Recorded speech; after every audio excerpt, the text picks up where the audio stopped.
C'est quoi la pensée? C'est quoi penser?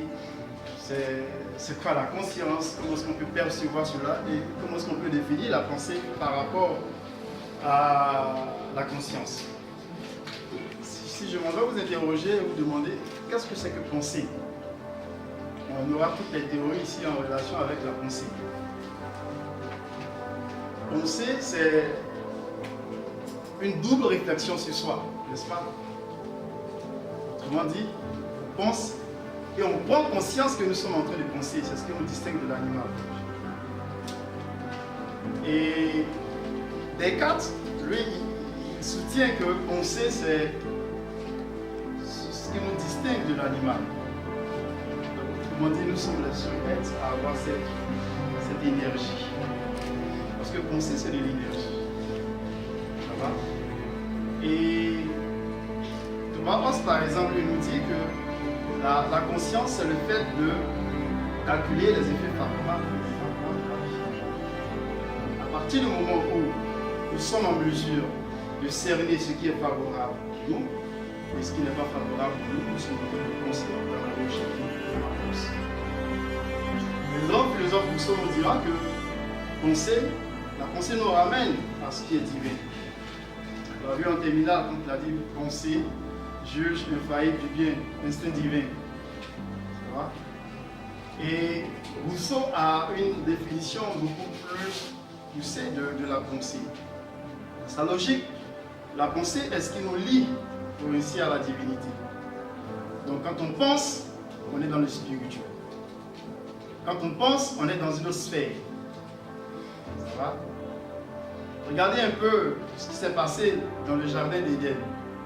Lorsque le serpent est arrivé, il a dit à Ève, et plus tard, Adam, si vous mangez ce fruit, vous aurez la possibilité de distinguer le bien du mal. Vous saurez ce qui est bien, vous saurez ce qui est juste, et vous serez comme des dieux.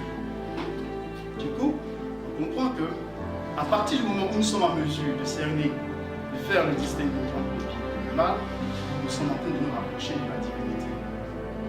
Ça va? Vous allez comprendre avec moi que nous avons une approche beaucoup plus spirituelle de l'homme, de la personnalité. Et quand on parle de changement en soi, voilà, c'est le changement en soi, on fait allusion à la métamorphose que nous subissons par le fait de nous élever au-delà du monde sensible. On l'a vu avec la théorie platonicienne. On dit que nous avons deux mondes. Nous avons le monde sensible, le monde réel, et nous avons le monde métaphysique. Ça va? Et Platon nous dit qu'à travers la pensée, on s'élève au-delà du monde sensible. Et en affirmant cela, il ramenait un peu, il évoquait un peu la théorie de Socrate concernant la réminiscence. Socrate dit, quand on pense, la pensée nous transpose dans un autre monde, et qui est appelé le monde du Hadès. Et qu'est-ce qu'ils disent? Ils disent qu'avant que nous soyons dans ce corps mortel, nous avions vécu dans un monde qui n'était pas le monde réel. Et dans ce monde, il y avait tout ce qui était idée du beau. Il y avait le vrai, il y avait la sagesse, il y avait la connaissance, c'est le monde parfait. Mais les dieux ont jugé bon nous projeter dans ce corps mortel. Donc du coup, nous avons une dimension spirituelle qui vient habiter dans une dimension physique.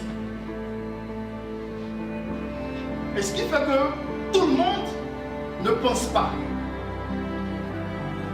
Les gens parlent, les gens s'expriment, les gens évoquent beaucoup de choses, mais il y a peu qui pensent. Parce que penser, c'est atteindre la divinité. Penser, c'est se rapprocher de la divinité.